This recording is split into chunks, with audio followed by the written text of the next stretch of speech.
All right. Hello, hello, hello, everyone, and welcome back to On the Count Podcast. I'm your host, Pedro Lugo, retired lieutenant from the Federal Bureau of Prisons. And today we have a guest. Our guest is David Scates. David, I'm going to just Wait, no, quick no, background. David was one of my.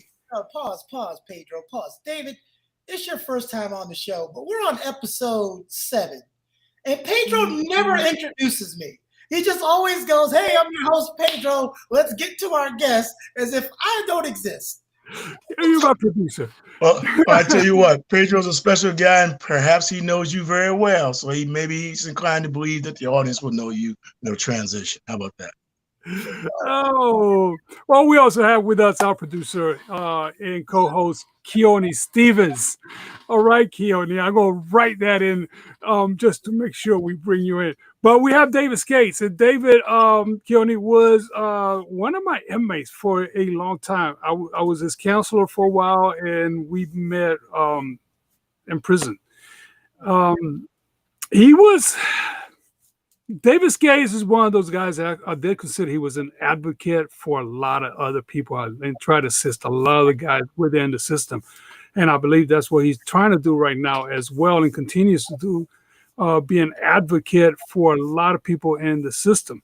David, how are you? Good to see you.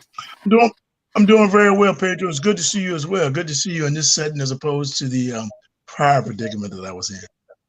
Yeah, that was a prior predicament. You can say that, correct. Where are you now? I'm currently in Richmond, Virginia. Living in Richmond, doing what I do in Richmond, trying to do the things that are necessary and requisite in order to survive in a real world, function correctly, and maintain my equanimity while not returning to that setting we call prison.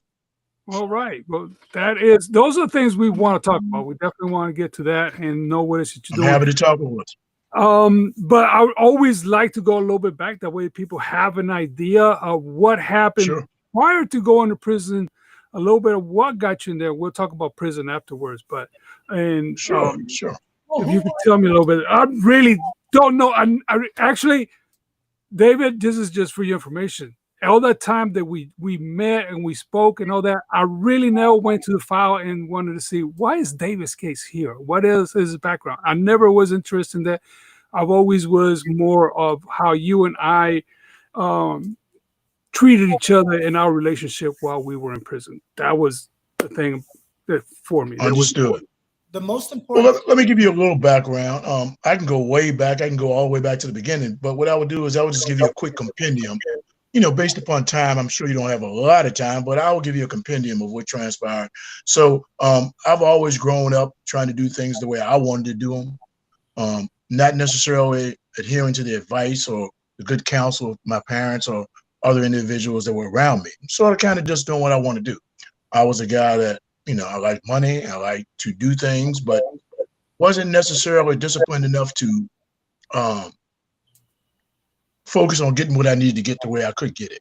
In other words, instead of going to school, instead of matriculating, instead of using my natural abilities and the ones that I've gleaned, I just decided to do what I thought was the easy way. And what you find out is the easy way, there's going to be a price to pay.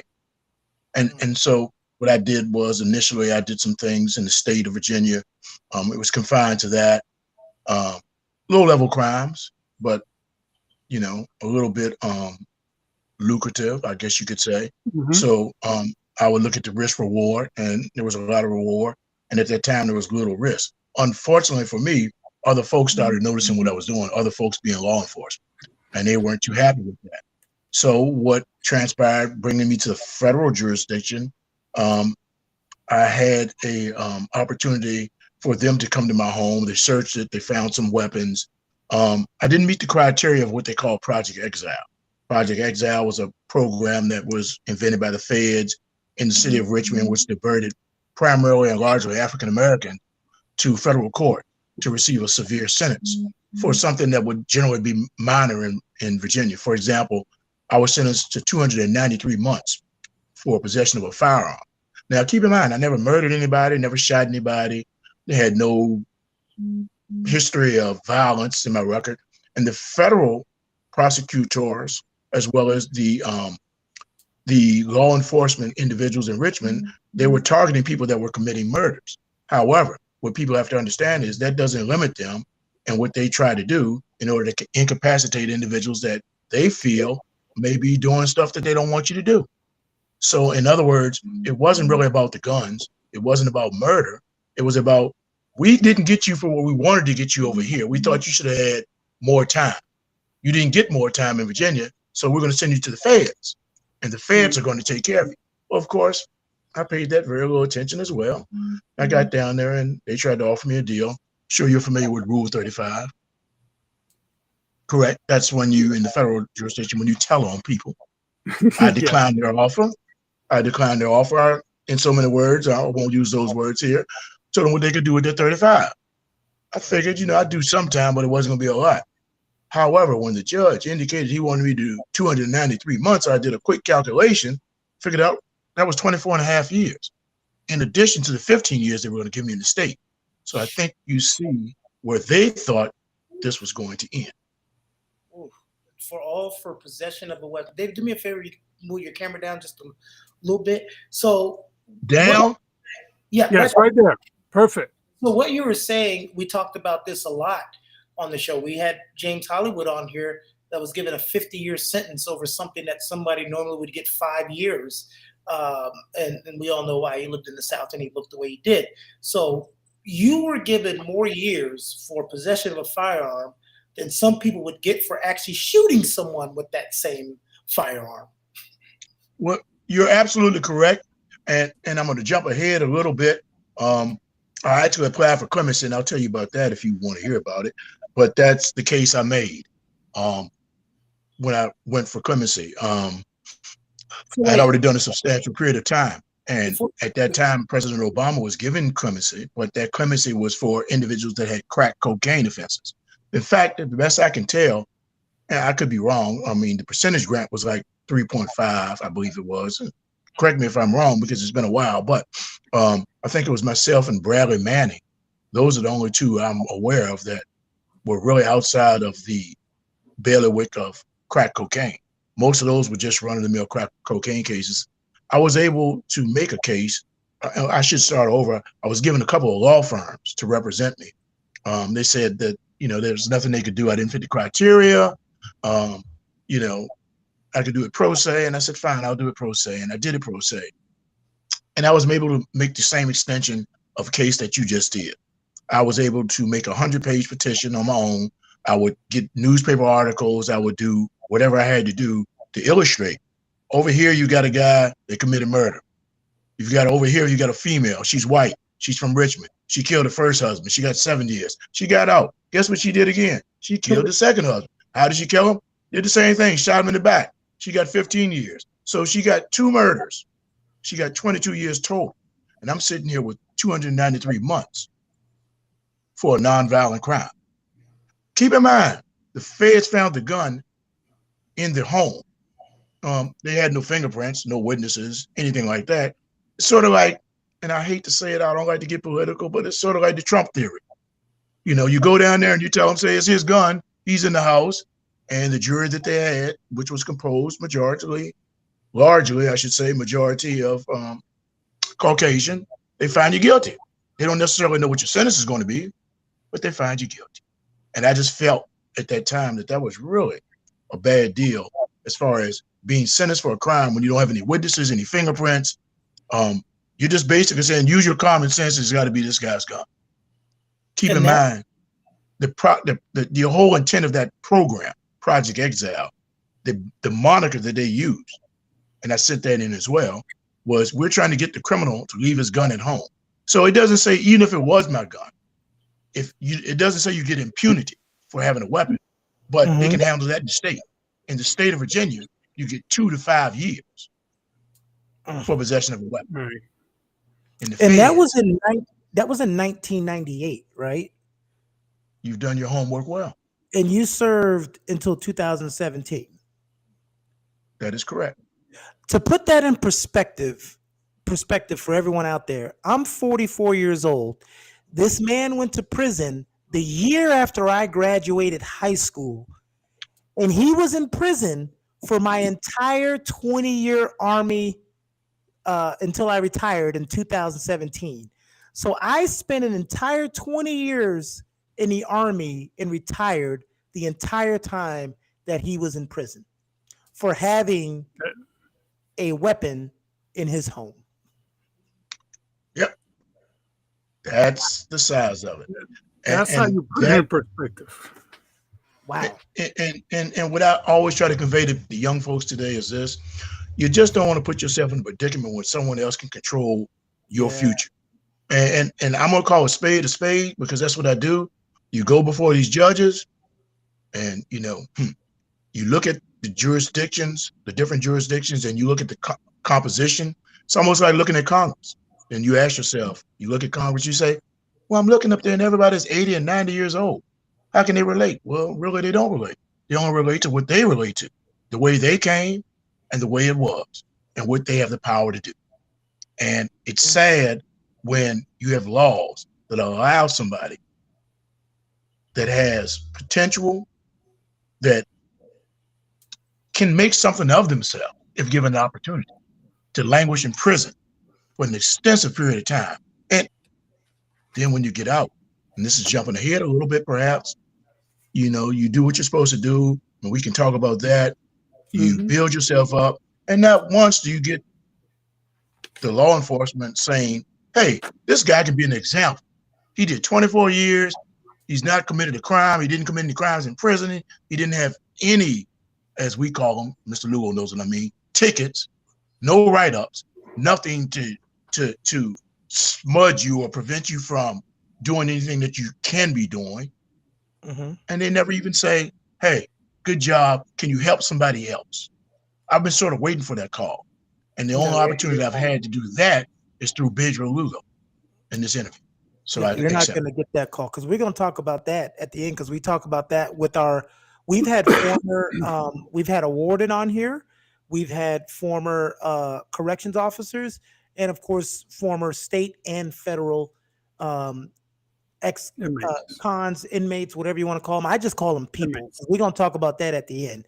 I don't even call them that anymore. I call them that for the purpose of this show, but on the street, I don't call nobody an ex-con. It's like I don't mention my fourth ex-girlfriend for what? I just call her by her name. You drop that, right? But we'll get into that. So you get sentenced in 1998. What was that like? Those first 30 to 60 days. What was that like for you, and what effect did that have on you? No, the immediate question: what was that first initial moment? I mean, you talked about it.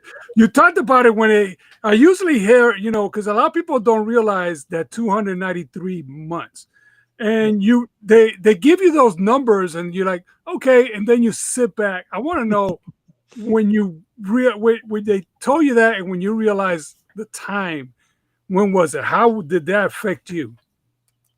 Well, I tell you, I was standing there in the courtroom and I'm looking at the judge, and he's talking, but he's not actually talking about firearms. And I'll just be frank with you, because I don't know any other way. He's mad because previously I had a record of other crimes, and in this case, those would be burglaries. And so they thought I was this quintessential burglar that was going up and down the East Coast and all across the country, according to them.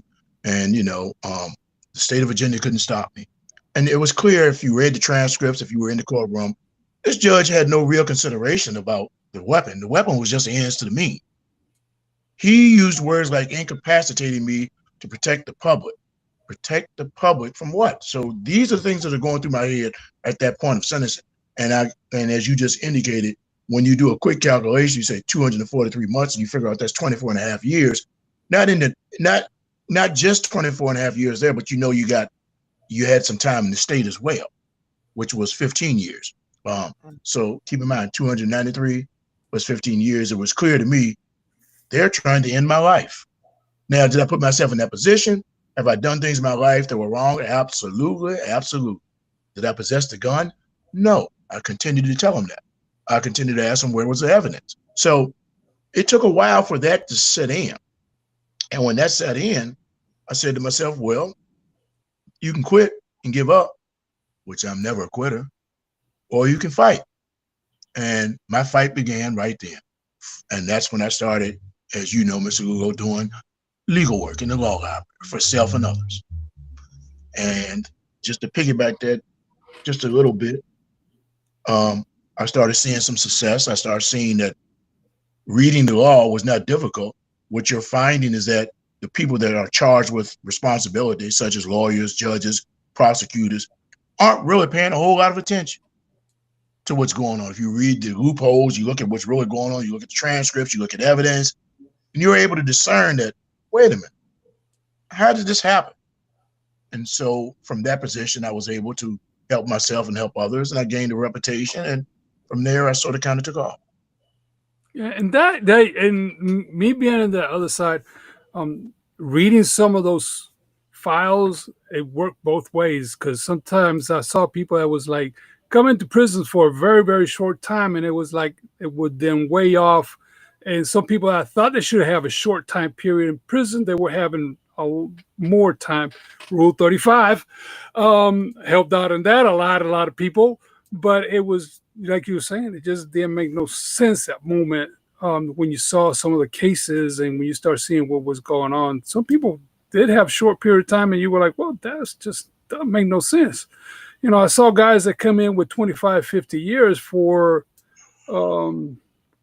just about anything. And then I got some guys, different cases, but you know, I saw an old man that had 50 years. He got arrested at 50. They gave him 50 years. By the time I saw him, he was 75, already done 25 years for he had trafficked some cocaine. Okay, some. He wasn't trafficking that much because he said it was just me and two other guys my age. We got into business. And this is where we ended up. And they just made us like we were some mobsters and criminals, but we were nothing. Well, like and I think you're absolutely right, Mr. Lugo. What I found happens a lot is you take law enforcement, and so they understand, quote unquote, how the game goes. So what they would do is they could stop these guys early on. They didn't want to stop. They would allow them to continue, and by doing so, they're allowing them to pay a bill, a massive bill. So when you get to this level right here, this is where we're gonna catch you at. Most of those sales used to be smaller sales. You're not talking about folks that are doing, if you have talk to the average guy in prison, they're selling little small amounts of whatever they're selling, whatever the drug is. But what the feds do is they allow them to do that so they can build a bigger case and they can get the proper respect they're supposed to get from their constituents and whoever they're accountable to. They'll tell the public they did a great job. Sometimes maybe they do. But a lot of times, it's tomfoolery, smoke and mirrors. Because for everybody that's listening, you're gonna have some people go, "Well, I don't understand the big deal. You did something wrong, you go to jail." Yeah, but your punishment's always supposed to fit the level of your crime. Because you stole a cookie out of the refrigerator when your mom told you not to, doesn't mean you should be hanged in the backyard. That doesn't fit together. And talking about building, letting that case build, you know. When you have someone, especially when they're young, 17, 18-year-old, arrest them now, put them in jail, maybe they'll get the point. Some of them won't, some of them will. Why wait and let this person build on this till they're 25, and now they're going to be in jail for the next 35, 30 plus years, and we got to pay for that in our taxes. It's stopping the behavior. You're saying the behavior is okay because you're allowing it to happen. And that's why. I'll tell you what else. What else is important, just from what you just said, a lot of people in the public don't understand that their tax dollars are paying for that stuff. Yeah. So when I thought about federal prison, I never thought I would be in federal prison, because when I think about federal prison, that's for mobsters, people that's committing violent crimes, murders, rapes. It's not that now. What you look at, federal prison used to be for white folks. Excuse my French, but that's what it used to be. Prison camps, where you get to do 10 years or less, was for white folks, because in the state of Virginia, you couldn't put some of these guys on a camp with no fence and tell them they got 10 years. You know what I mean? Because they're going to take off. They're gone. You're going to give me 10 years and tell me I'm over here? And federal prisons, as Mr. Lugo knows, has evolved. It used to be a time, correct me if I'm wrong, I wasn't there then, but they used to wear their own clothes, had boom boxes. At one time. At one time. You know, it's a lot of stuff that goes on in camps. I ain't gonna say what goes on in camps. Mm-hmm. You know, I ain't doing that. But put it like this. At the end of the day, I never thought that I would be a guy in federal prison for the crime that I was there for.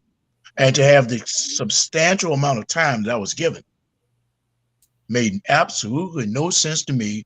And it made sense to no one else. And that's going back to the clemency thing.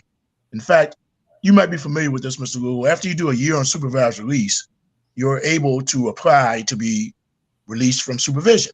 That's the law. You go back before your judge and you're able to do that. So usually what happens is you'll go in and you'll say, hey, this is what I've done, judge. And in most cases, they let you right off. So in some instances, that doesn't happen. You might go in, you put in for it, they'll stall, they'll come back and say, come back in another year.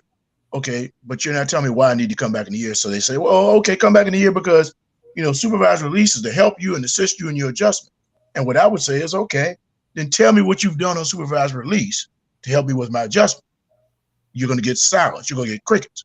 Because most of the time they're not doing anything. What they're doing is you sort of kind of, it's like what Lugo would tell you in prison. You sort of kind of get rope and you get enough rope to either hang yourself or do well. And I would think that you could save taxpayers' monies on the back end if you're seeing someone do well after they've been released. They've done well. How long has it been? 20-something years for me? Why would I need to be on supervised release? I don't know. When you can't get an answer to that question, along with the ones that you're talking about a frivolous waste of taxpayer dollars and resources. Why? Because somebody can. Pedro, how common was that for the tenure that you spent in corrections that you would see this person do that amount of time? I'm sure it happens, but that's not the norm. Someone doing that amount of time, not getting one write-up, one incident. Oh, it has nothing to do with what you do in prison. It's what the judge declares when he gives his judgment. He's going to give him 293 months plus 10 years supervised release, or he might give him a life. No, I got that. I was asking because he was saying earlier that his entire stint, he didn't get any write-ups or, you know, get any tickets. I'm like, is that, how often do you see that where somebody can spend that amount of time in jail and don't get a write-up or don't have an incident? Not that often, but it does happen. It does happen. It's just people that come in and they just want to do, they want to do their time, but they want to also, they don't want to make, they got their own waves they're going to make anyway, but not the waves that's really going to be against us. Because David did make his waves and he had his ways about things, but it was nothing that it would disrupt my daily job or the daily running of the institution. If you're not doing that, and I don't know, David, also let me ask you, where did you begin your time? I don't know. When you first got sentenced? In the feds, you mean, or in the state? Yeah, in the feds. Right there at Butner. It's my first So spot. you stayed at Butner about, I think it was 10 to 12 years, and I would disagree. I would push back a little bit on what you're saying. Here's what I would say, Mr. Lugo. Guys like you, and there are a lot of them there, staff like you, I didn't disrupt you. But for others, they hated me. They hated me because what? I would do grievances. I would point out wrongs. If I saw something that was not right, I'd speak on it. And then, of course, you had the element of me helping others go to court, and some of them are going back to court, and some of them are winning. And I don't know why people have a problem with that, but trust me, in my years at Butner, at Steele, up in Pennsylvania, West Virginia, all over the place, Oklahoma, people had problems with that. They were just trying to figure out how they could deal with me. And then at the end of the day, I guess some of them, you know, they would just say, hey, maybe just want to leave him alone. He ain't bothering me. In other words, if I was doing a grievance, you know, usually it's not a grievance for the entire compound because you can't do that. It's a grievance from what I saw. And I'm going to bring my points forward. So most people got that. Some didn't, and they would do what they do. I did I don't think I had anything that was really bad happen as far as me writing grievances or lawsuits or things like that. I know the courts didn't like it. Mm-hmm. No, They the would be course angry. didn't like it. They did like it. They knew your name very well. Oh, they knew. But They knew. they do it because I receive stuff. But it was not, to me. It was not disruptive to my daily run of this show, my daily run of the unit, and we being. I always find that this. Some people might not like it, but I think it's necessary Well, Pedro, because It's necessary component. I'm gonna tell you this just based on the guests that we've had on, some of them that you knew in prison, and some of the ex inmates that didn't even know you just from talking to you. You weren't a person that took it personal. You know, you knew what you were there for, and you knew what they were there for, and you took the job and you did your job. We know everyone in that job that you're in does not separate their personal feelings from what they need to do in their job. So I think that's why someone like David and you could have no issues. Because am I wrong, David? You could see that in Mr. Lugo. He was there to do a job, make sure that y'all did y'all's job, and as long as that happened, there was no personal feelings in that. You are absolutely correct. Mr. Lugo was the type of guy. He was very busy, but from what I recall, He well, he still was, is. but he He would still always is. make time if I needed to see him. If I said, Lugo, let me holler at you. I don't care what it was about. I could just walk in the office. I wouldn't care if we were just sort of kind of talking football talk. Mhm. And he might know I'm agitated, but he allowed me the opportunity to vent a little bit. And I told him, Lugo, this is what's going on. He said, look, Dave, Scates, this is what you need to do. And that's what his job was. He was a counselor. I think he was a lieutenant at some point. I didn't pay that any attention. I just knew as a person, everybody liked Mr. Lugo, me included. And I used to go in and tell him that all the time. What was that football team you like, Lugo? oh, Green like the Redskins. no, I still got it up here. There's a Yeah, cowboy. yeah, yeah. That's why I love to hate them guys. Yeah. I love to hate them and the Redskins, by the way. I still hate you. Still hate you. um, but I don't keep up with football much right now. Yeah, I was busy back then. I'm still busy, David. Even Keone knows that. He calls me in the middle of the day. What are you? I'm always doing something. So That's true. That's true. um, So yeah, I think that environment, you're going to either sink or swim. Some people have a lot of dissonance when they come in prison for whatever reasons, whether it's their past record, whether what they're trying to do while they're in prison, whether they're not understanding what's going on in prison, while they're talking about stuff they have no business talking about. It's just so many facets and so many elements that are quick to change. It's a quick change in the environment. Something can blow off in a heartbeat. Mhm. They'll be ready, they being staff, to respond in kind to whatever it is. And what I used to tell people was this: you got to use your brain, because they're experts at responding with force. That's what they do. They've got you beat on force. You think you got a gang, they got a bigger gang. Guess what? Their gang's legal. So guess what? Guess who's gonna win 9 times out of 10? I know that much. So you're I gonna don't want to lose. challenge you in that physical setting where at the end of the day I might get a 2 or 3 blows in, and before it's all said and done, I might not have no teeth. In a longer Because sentence. that's what's going to happen when you go that road. In a longer sentence, right? Well, yeah, that's going to come. Yeah, depending upon what you Depends. did, or what you do, or how you react to what's going on. I've been in some spots where, there were stabbings, where officers got stabbed and killed up in Pennsylvania. I remember when I was up in, they sent me to a camp in West Virginia, Hazleton, and I ended up over there at the USP serving meals and stuff. And, it can be quite an experience being in prison. Hazleton was, when you got up there. Hazleton was booming hot. And they had to bring inmates from the camp and y'all stabbed behind the other side of the wall. You didn't know who really y'all were dealing with on the other side. Well, every day there was something going on up there. They were there was shooting the something guns going on. off. The officers shooting the guns. They stayed on lockdown. They had gang activities. In fact, I think that's where Whitey Bulger met his demise at, which I never even understood that, because they knew what they were sending the guy into, and they still sent him there and put him in general population. How you gonna do that when you know the gangster's been, had a price on his head for a while? These are the things that you see, and it makes you go, how did that happen? Think about that for a moment. Here's a guy that everybody knows, Whitey Bulger, and everybody knows that he supposedly told him the mob. You caught him, you locked him up, and you sent him to a USP and put him in general population. How long did that last, and how did that end for him? In a Put him in very the lion's violent way. den. Very Put him violent. in the lion's den. That's what they do. And so those are the things that I had to be concerned with as well, because they have the ability, they being the Bureau of Prisons, to send you anywhere for whatever reason they discern. And it's right in the statute. The courts don't have anything to do with it. They get to do what they want to do.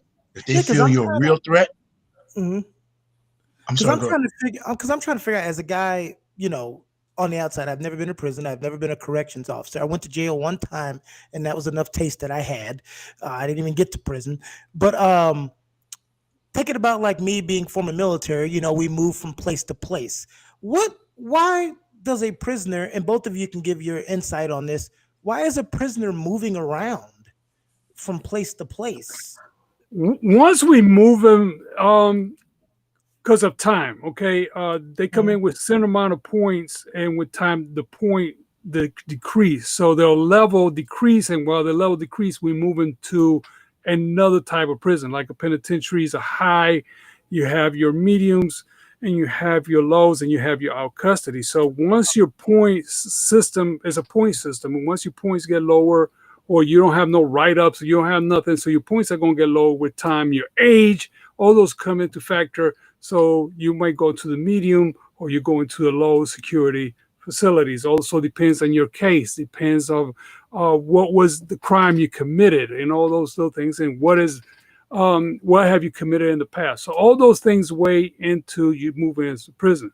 Also, they might not have a prison open, or they might not have space enough for you to say, well, we're going to put you here away from home, because close to home right now, we don't have nowhere to put you. So they got a 500-mile radius that they can use from your main hub, wherever you're located, wherever you got sentenced. So it's a 500-mile that they can use and put you anywhere between that.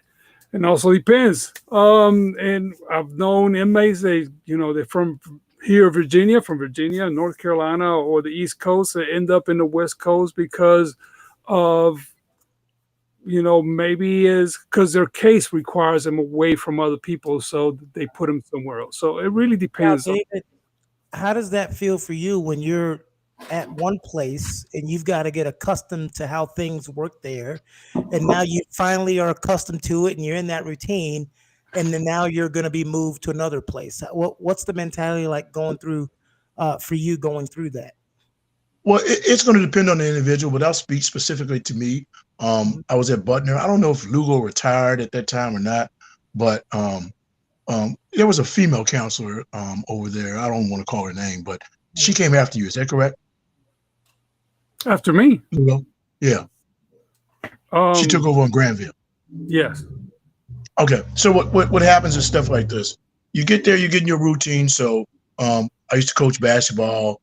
I was in bands. I did law work.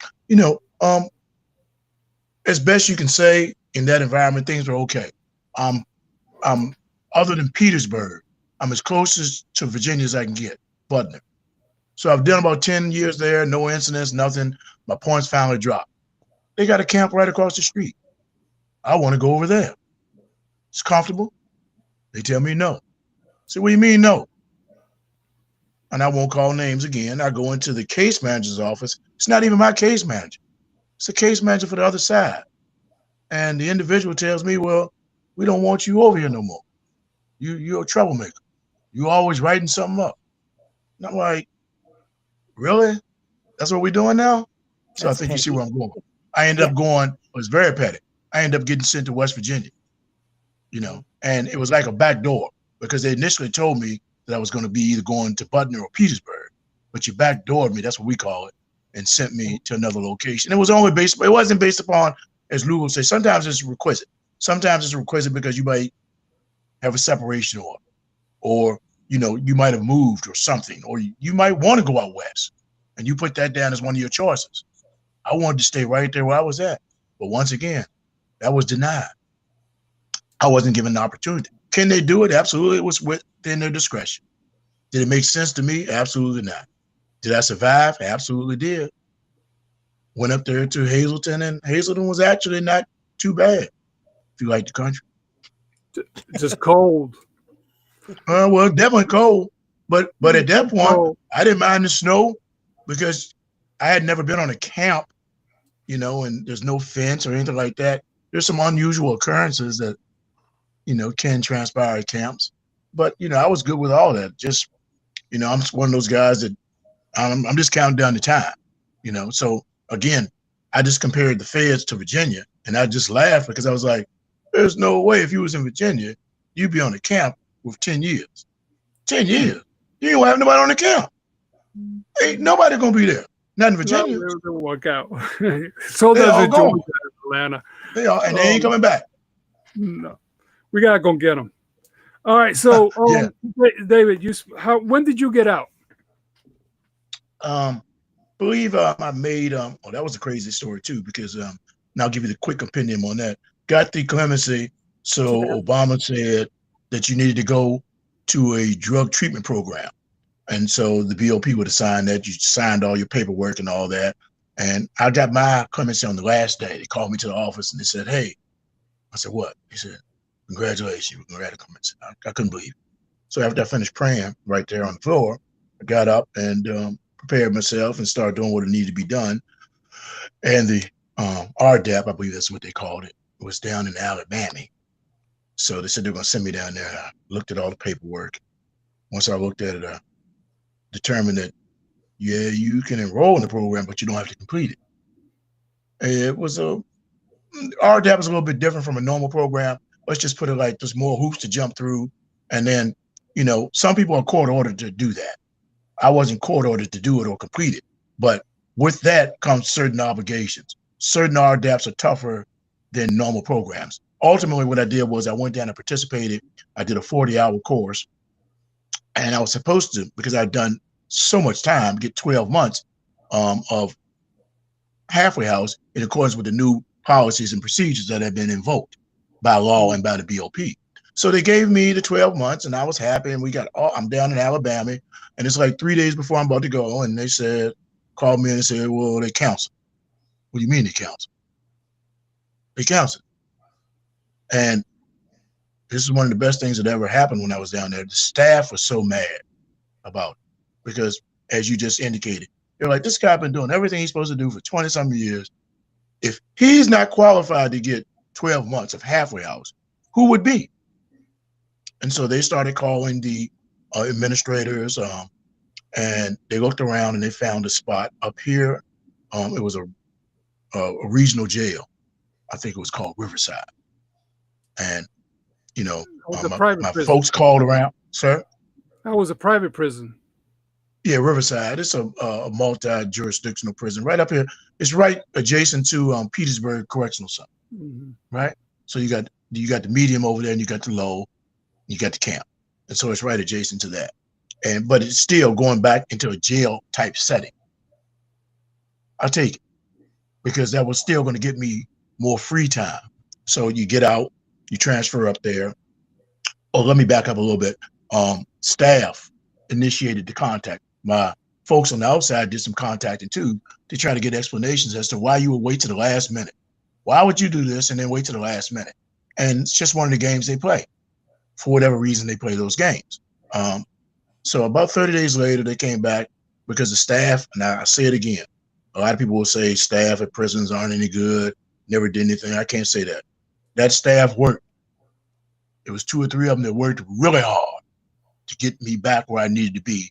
So about 30 days later, I think I was supposed to get out in January or February. I think I made it out in March and went to that facility.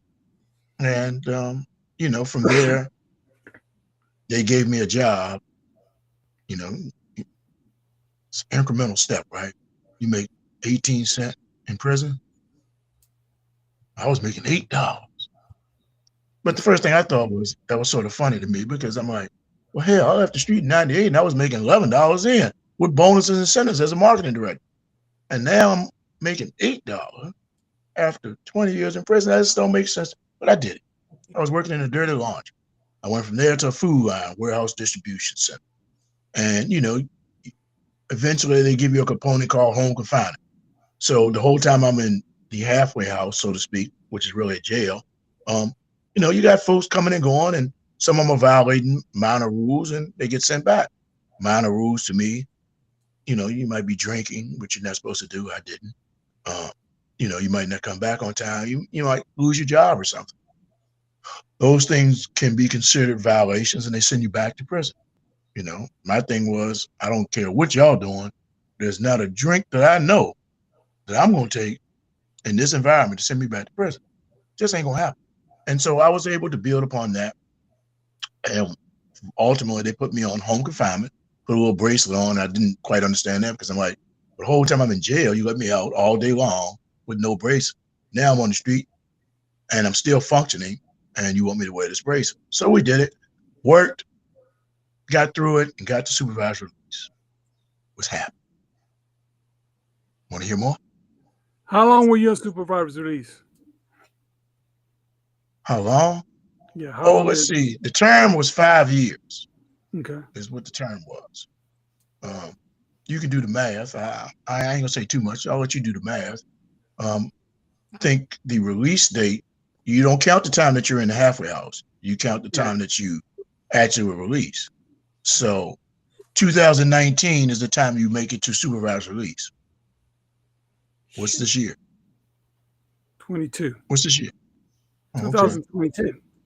You've already spent 20 So let me ask you a question. Let me your- ask Mr. Stevens a question because he seems pretty good at this kind of stuff. Yeah, but don't ask me math. I'm from Florida. No, it's not. This won't be. I promise you, this will be a painless math question. If it's math at all. Okay. So you go to prison. You get a 15-year sentence in the state. You do an appeal yourself, and you give 9 back. That's 6 years that you have to do. And then you're doing the 293 months in the feds. Throughout that whole process, you have no tickets whatsoever. You come to a halfway house, you get no charges, no drugs, no anything. They do an evaluation. They say, hey, he's good to go. Doesn't need any treatment. I don't care what was in his past record. And so you continue to do those things. And as I mentioned earlier, you know that there's a law that says you can get off after a year if you're doing well. And you seize upon that law and you say, I think I'm doing pretty good. I think for the last 30 years, 28 years, 24 years, whatever the number is, because our math is not that good. We just know it's been a long time. You should maybe think about releasing me. So you put in for release, and the United States attorney, the prosecutor, he does what prosecutor does. He goes back when they can't trap you off for something you did like now. So they can't say you went out and you had a dirty urine. They can't say you went out and stole something. Can't say you shot somebody. Can't say you used drugs. What else is there left to talk about? Let's go back and talk about what he did 30 years ago. That'll never change. So they go to the judge. Hey, 30 years ago, he was a dangerous guy. We only caught him because of good police work. Okay. All right. That's your story. And they said, well, you've only been on a year, come back again next year. So you think, if you told me come back next year, you already know what my record was from 30 years ago. If I don't do anything else wrong, you'll go ahead and release me. All the time in the back of my head, I know you're hoping I'm going to do something wrong. You're praying. You're sitting there. You're just waiting. You're holding. He's going to do something. I know. I'm looking at his record. He's got to do something wrong. And then I can say I'm right. So you come back a year later. Judge, I haven't done anything. Hey, in fact, I've added a medical certificate. I'm a first responder. I've done all these menial jobs. I've moved up. What do you say, Judge? I'm gonna wait 6-7 months. That's called the string out. And then I'm gonna ask the Commonwealth, or excuse me, in this case, the U.S. Attorney, to give me his position. And guess what the U.S. Attorney does? Let's talk about 25 years ago. So we're gonna talk about that some more. Okay, so you ask the PO. You say, Mr. PO, and keep in mind, the PO's job is supervision. The U.S. Attorney's job is to prosecute people. That's your job. That's the extent of your job. Yeah. I would anticipate that you could talk to me if you say, well, we found out he had another charge.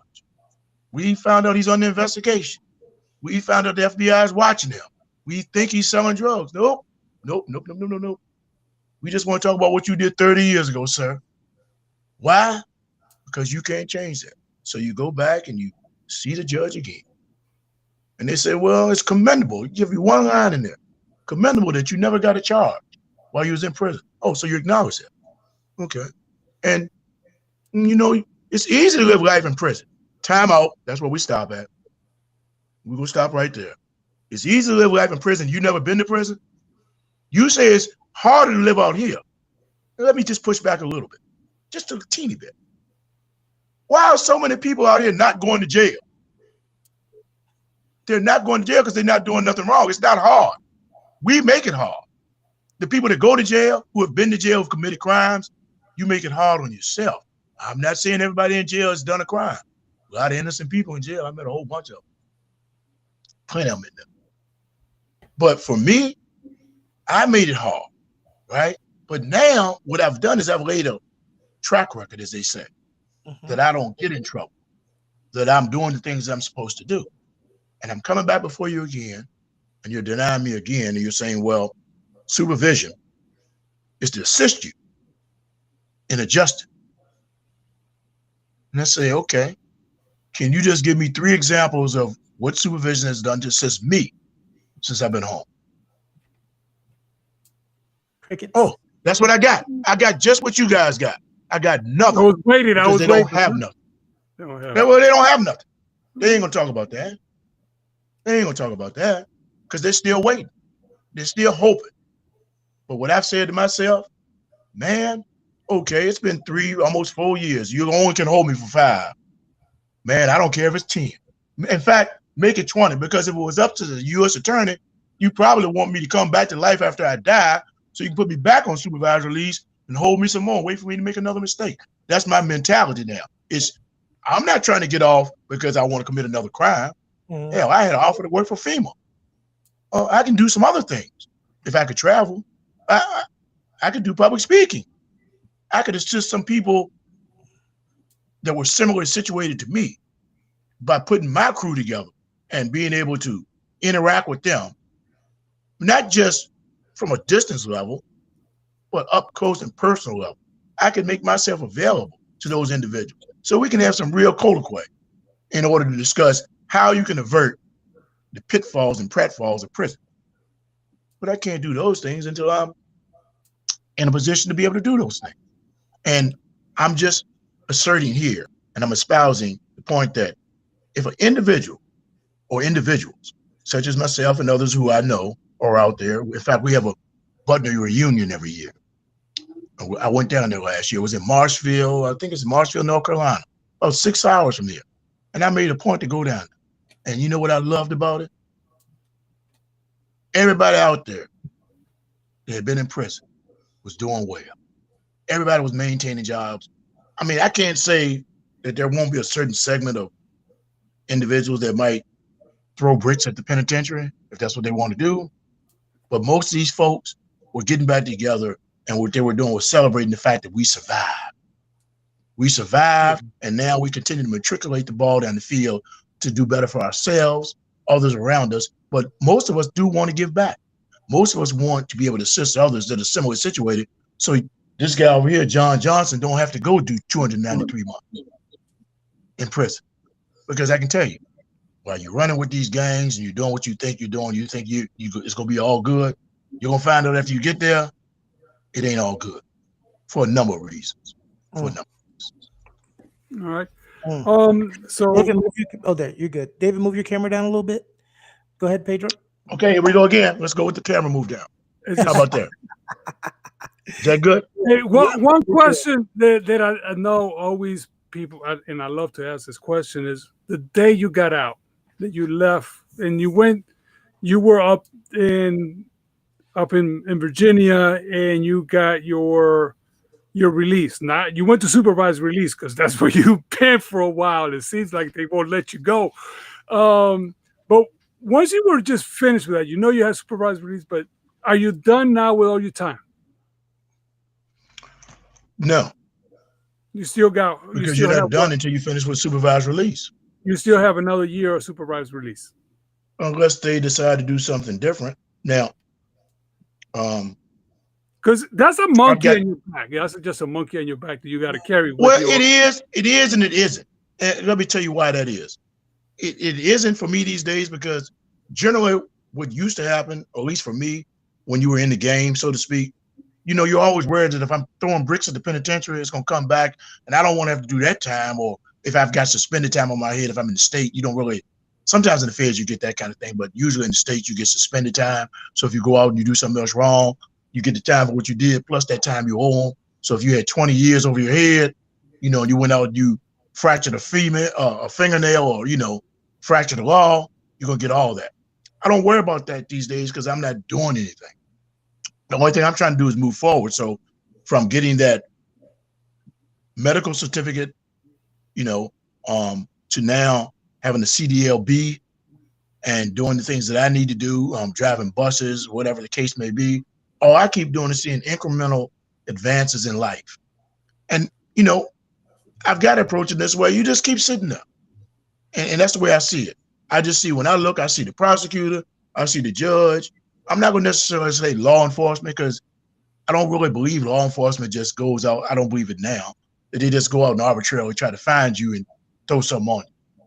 I think there's reasons for everything. I'm not saying they're perfect, but I'm saying in this instance, I can find it and refine it to just law enforcement not being a part of the process with the prosecutor and the judge. You're sitting there and you're waiting for me to see if I'm going to err. Because in my mind, honestly, if you got the 20-something years in prison and you acknowledge I didn't have one write-up, I've done well, I've come out, I've done well for over 3 years. Again, what are you really waiting on? I mean, that's the question that needs to be posed because the law clearly tells you after 1 year, you can be released. I've done motions probably for 5 different guys, got each one of them out after a year because, I still do legal. I've done the motions for them, drafted them out. They got out, but I can't. I'm not going to sit here and, waste time with negative energy. I believe I was eligible again on September 21st. I've not filed anything. I believe the probation department, supervision department has a policy about filing after a certain amount of time. And upon information and belief, they were supposed to have done that. Whether they've done it or not, I don't know. I've drafted a motion, but I haven't filed it. And initially, I wasn't going to file. Because you feel like at the end of the day. Say again? Because you feel like you know the answer. Well, I feel like I've seen this rodeo before. But here's the thing. I ain't going to give you that out. Nope. You're going to have to tell me again.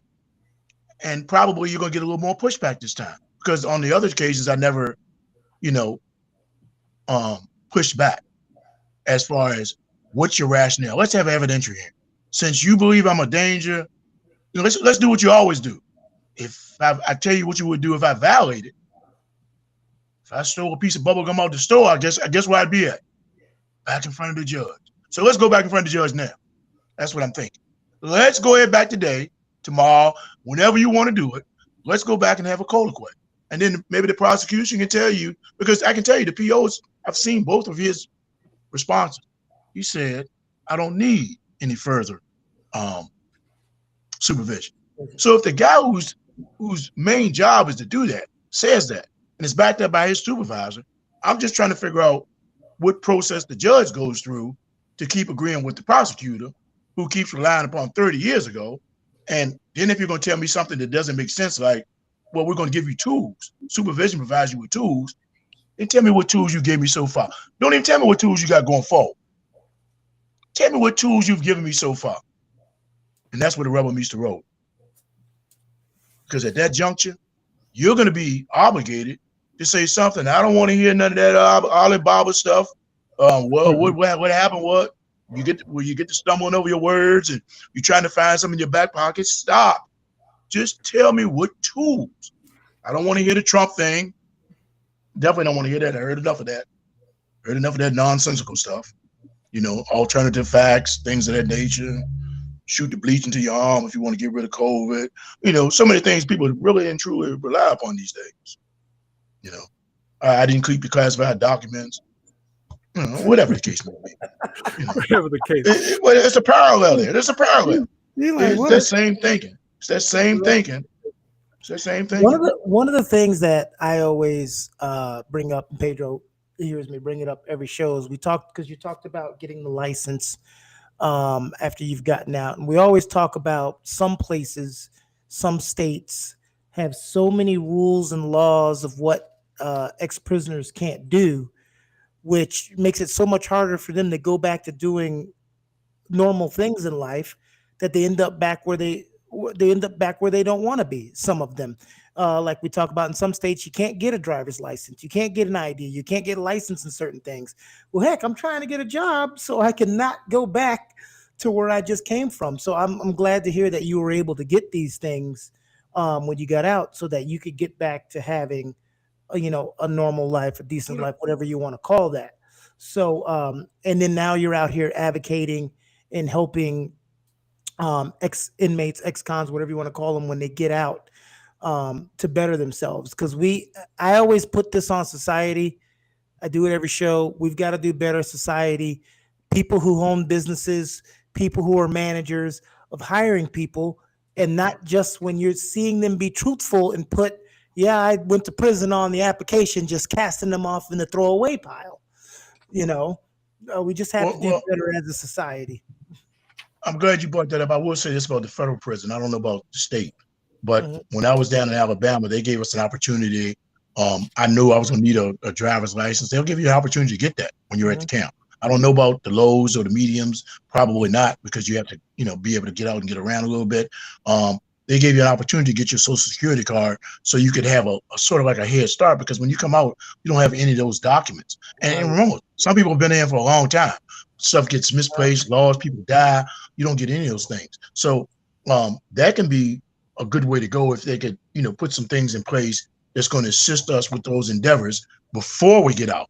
Now, when it comes down to the states actually invoking common sense laws that helps us, it only helps them if you help us, because if you help us, then perhaps we don't have to come back and cost taxpayers dollars, don't have to have law enforcement chasing us, don't have to have supervision people watching over your every step. Here's another thing for thought. Now, I don't know how I missed this, but I did. Think about this. I'm in the state of Virginia. Now, the state of Virginia does not automatically restore your rights at all. Some states do, depends on where you're at, as far as civil rights, things of that nature. Most states never restore your firearms, but you can seek those back under certain conditions. Ask yourself this, because I think both of you guys are really good guys, and you can sort of kind of wade through the weeds. How is it that I'm still on supervised release, but a Republican governor can grant me my rights back? So now I can hold public office, I can vote, I can be a notary public, but I can't get off supervised release. I already know the answer to that. Just ask yourself that question. I'm going to run that one more time for the listeners and the people who are viewing this, because it's very important. When you're talking about folks trying to really help you and assist you, I've got a governor, a Republican governor, by the way, Governor Youngkin over here in Virginia, who's restored my right to vote. And I'm going in November. I'm going. I don't care what's going on. Might sit up there the day before with some eggs. They might not give me no water. I know down in Georgia, they don't want you to have no water. That's too much like right. Can't give you no water if you're sitting at the polls. You might drink it. We don't want you to drink it. You might die before you get to vote. Anyway, the problem is this. My rights are restored. I can hold public office. I can be a notary. I can go vote. I can do all those things. But you can't get up. I haven't committed any crimes. And the governor restored my rights. But I can't get off supervised release.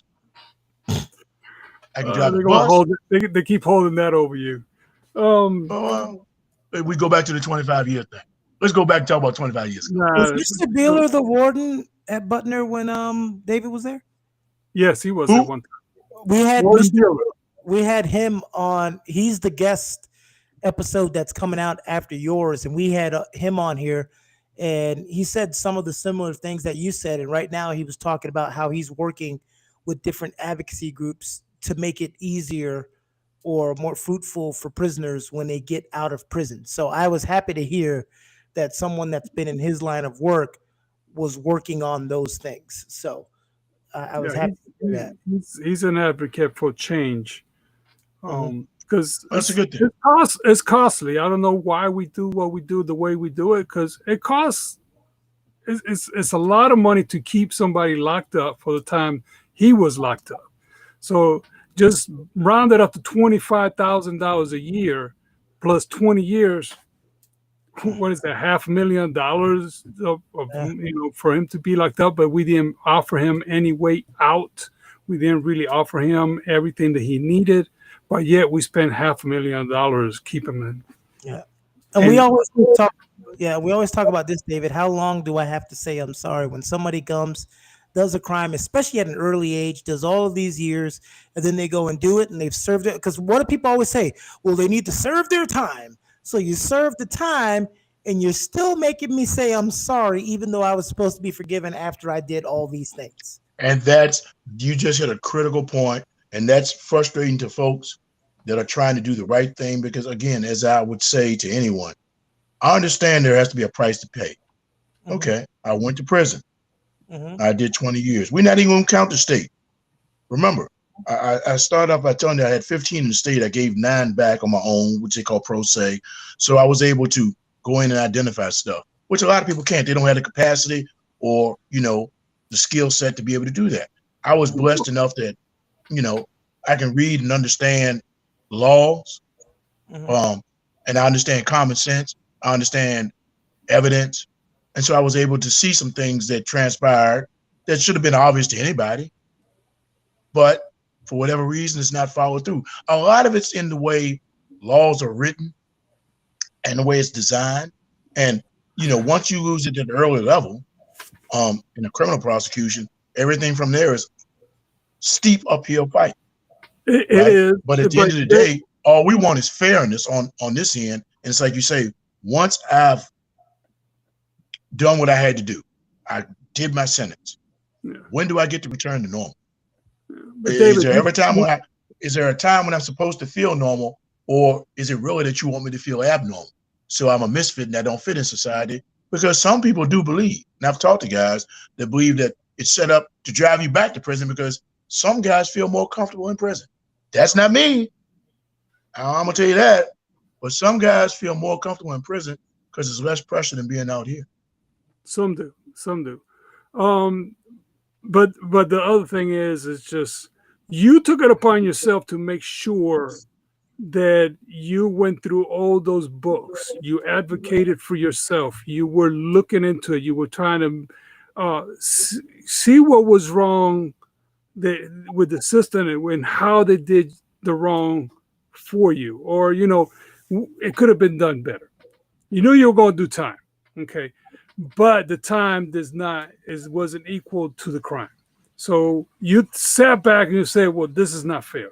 Other guys just take it in chin and just, and they rather be, hanging out in prison and being up at 3:00 in the morning watching TV or doing whatever they're doing instead of, taking the time to do what they were supposed to be doing in prison. Maybe go and get some classes and study a little bit. Go into a library because the library has the books, has all the information for you there to educate yourself and better yourself. Is there available? A lot of guys don't take that approach, don't take that. Some guys do. The guys that I know that have done it, and those are the guys that you were talking about that are out, are doing well. And those are the guys that really don't we ever talk about because they're not important. What is important is, that you committed a crime, you're a criminal, we're going to put you in jail when you get out. Well, we're just waiting for you to slip again so we can have you in the news and say this is why we have prisons, this is why we have this going on, because they don't know how to stay out of prison. Criminals are going to be criminals. It's not that. And I don't think that's the point. And I know this is why Keone and I are doing this, because we want to put this out there. No. Everybody coming out.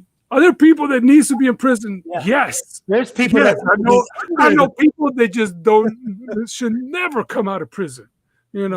So people should go to prison, do their time, come out, but we need to offer them a better way to rejoin society and make it work. Because that's what it is. It was a justice system for you to be able to pay your penance, come back out, and let's keep moving forward. So that was the thing about prison. Just one question, David. Just I know you're driving. Tell us, what are you doing now? What are you doing now? A little bit, just really quick, because we're coming to the end. I'm doing multiple things. I try to do things that keep me in a positive mindset, keep my equanimity on point. I drive buses for a living. I did do medical transportation as well, which required a certain skill set. I'm also doing legal work. You can always go to my website if you need me. You know what it is, www.formostu.com or davidforyou.net. Hit me up. You need some consultancy. I always tell people it's always good to know what you're getting into before you get into it. If you know what you're doing, it helps. If you know that you've committed a crime, you may want to know what you're up against before you go to see your attorney, because sometimes it depends on what attorney you get, depends upon how well you'll fare. If you know the ins and outs, it's better to know than to not know. It's better to know than to have somebody else tell you something and then you find out later on they didn't really give you all the information up front. Because quite frankly, legal game is a nefarious game, extremely wicked. So that's what I'm doing now. I've been helping people with back-end criminal, meaning the folks that have been convicted. There's been some front-end criminal, some civil, just giving a consultancy, not practicing law, by the way. Not that. Just consultancy, just talking, which we're able to do. Try to give some good advice and just continue to work hard, man. Honestly, just continue to work hard, strive to get where I'm going, and stay positive. That's where I'm at. All right, great. Well, it's been great talking to you, David. Keone, any last words? No, I mean, that's it for me. I got all of what I thought I was going to get from David and more. Awesome. I do, David. Make sure that you send Pedro that link so I can put it in our description for YouTube for people who go and watch it. Okay. I will do so. You can count on that. All right. All right, great. Well, I say thank you, David, for being here with us. It's been a pleasure seeing you. I appreciate you guys having me, both of you guys. It's been great, wonderful. So we have everybody. Thank you so much. It's been a great episode. Please do write this down. If you will love to contact us, anything that you would like to share, please send it to us at onthecount.podcast@gmail.com. That'd be great. Any comments, please send them there as well. Or if you see this episode and you think you know somebody would love to see on here interview, please send it as well on there. Make us contact. That's all we have. Thank you so very much. It's been a pleasure. All. See y'all next time.